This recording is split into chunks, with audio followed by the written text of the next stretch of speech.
Okay, for input year n, find whether the year is a leap year or not. ஒரு year கொடுத்தா அது leaf இயரா இல்லையான்னு கண்டுபிடிக்கணும்.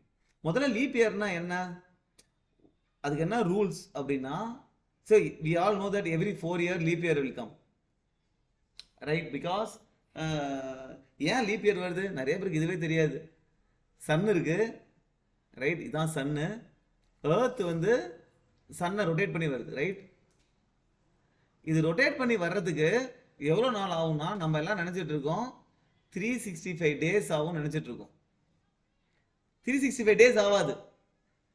365 டேஸ் ப்ளஸ் ஒரு 6 hours ஆகும். ஓகே, கூட ஒரு 6 மணி நேரம் எக்ஸ்ட்ரா ஆகும். அப்போ எத்தனை 6 சேர்த்தா நமக்கு இன்னொரு 24 hours வரும்?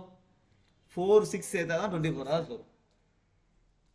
ஓகே, அதனால இந்த சன் ரொட்டேஷனை நம்ம இது பண்ணுறதுக்கு என்ன பண்ணுறோன்னா, 4 வருஷத்துக்கு ஒரு தடவை நம்பர் ஆஃப் இயர்ஸில் ஒரு 360 டேஸ் எடுத்துக்கிறோம்.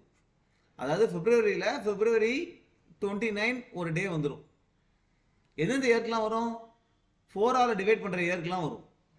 1996 2000 அதுக்கெலாம் வரும், right? This is the idea பிகைன் லீப் இயர், ரைட்? அப்போ லீப் இயராக நீ கண்டுபிடிக்கணும், என்ன பண்ணணும்? முதல்ல அது 4 டிவிசிபிளாக இருக்கும், அப்போ தான் லீப் இயரை சொல்ல முடியும். ஆனால் செஞ்சுரி இயர்ஸ்லாம் லீப் இயர் கிடையாது. அதாவது 2000 21,000 22,000 19,000 this and all not a leap year unless it is also divisible by 400. அதாவது இந்த இது 400 டிவிசிபிள் ஆச்சுன்னா அது லீப் இயர். எல்லா செஞ்சுரி இயருமே லீப் இயர் கிடையாது. எந்த செஞ்சுரி இயர்லாம் 400 டிவைட் ஆகுதோ அது லீப் இயர், ரைட்? ஸோ இப்போ இதை எப்படி கோட் அடிக்கிறது? ஃபஸ்ட்டு கண்டிஷனே 4 டிவைட் ஆகுதான்னு செக் பண்ணணும். அந்த இயர் 4 டிவைட் ஆச்சுன்னா லீப் இயராக இருக்கலாம், இல்லை லீப் இயர் எல்லாமே இருக்கலாம், ஏன்னா அது செஞ்சுரியாக டிவைட் ஆகலாம். அடுத்த செக்கு 100 டிவைட் ஆகுதான் செக் பண்ணணும். 100 டிவைட் ஆச்சுன்னா அது லீப் இயர் இல்லாமல் இருக்கலாம். அடுத்த செக்கு 400 டிவைட் பண்ணணும், ரைட்? ஸோ கோட் எப்படி இருக்கும் அப்படின்னா, ஃபர்ஸ்ட் திங் வந்து we are checking whether it's divisible by 4. இது 4 டிவைட் ஆச்சு அப்படின்னாலே நம்ம என்ன செக் பண்ணணும்? 100 டிவைட் ஆகுதான் செக் பண்ணணும். ஏன்னா 100 டிவைட் ஆச்சுன்னா லீப் இயர் கிடையாது. ஸோ 100 டிவைட் ஆகுதான் செக் பண்ணுறோம். ஓகே, 100 டிவைட் ஆகுது. ஸோ 100 டிவைட் பண்ணாலே நம்ம லீப் இயர் இல்லைன்னு முடிவு பண்ணிட முடியாது. ஏன்னா 100 டிவைட் பண்ணுற இயர் 400 டிவைட் ஆச்சுன்னா அது leaf year, right? So 400 divide ஆச்சுன்னா அது லீப் இயர், ரிட்டர்ன் 1 பண்ணிடுறோம். சப்போஸ் 400 டிவைட் ஆகலை அப்படின்னா not a leap year, 0 return பண்ணிடுறோம்.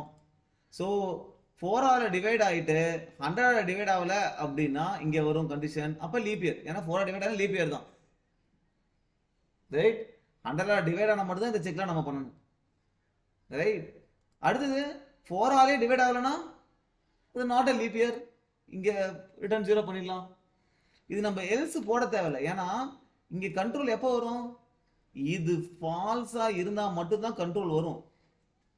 இது ட்ரூவாக இருந்தால் இந்த கண்ட்ரோல் இங்கே போயிடும். இங்கே போனாலே இங்கே ஒரு ரிட்டர்ன் ஸ்டேட்மெண்ட் இருக்குது, எப்படியும் வெளியே போயிடும், கண்ட்ரோல் வரவே வராது. அதனால நம்ம என்ன பண்ணலாம்? எல்ஸ்லாம் போடாமையே ரிட்டர்ன் பண்ணிடலாம். ஸோ லாஜிக் யோசிச்சுட்டு இட்ஸ் a simple code.